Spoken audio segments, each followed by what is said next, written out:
read some words, high frequency words. Let me read them with you.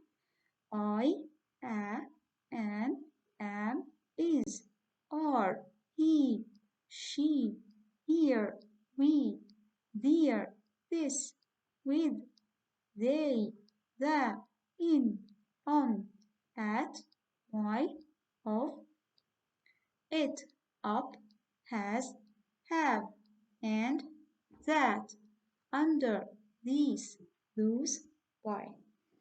Okay, dear students, I want you to repeat reading them again and again because they are very important.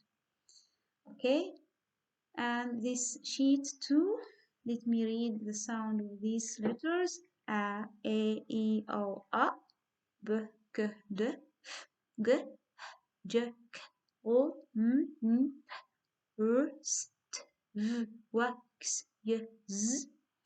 And let's read these syllables. Ba, be, bi, bo, ba.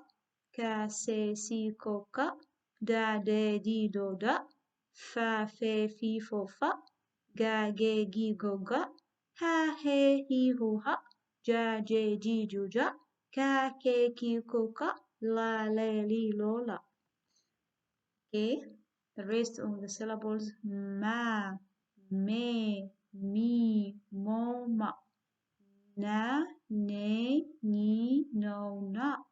Pa, pe, pi, po, pa. Ra, re, ri, ro, ra. Sa, se, si, so, sa. Ta, te, ti, to, ta. Va, ve, vi, vo, va. Wa, we, wi, wu, wa. X, X, ox, ox. Ya, ye, yi, you, ya. Za, ze, zi, zu, za. And let's read some words. Cat, pot, hen, fix, log, mad, sit, and, egg, tab, shop, jam, chip, rat, duck, dad, lamp, hand, thin, lemon, tin, pond, phone, bath, sun, tree, wolf, sind, fish, nest, rag, wind. Okay, look at this page. It will be your homework. These words, I want you to read them and you record your reading and send on the classroom Google. Okay, so this part will be your homework. Thank you so much, dear students. See you next class, inshallah.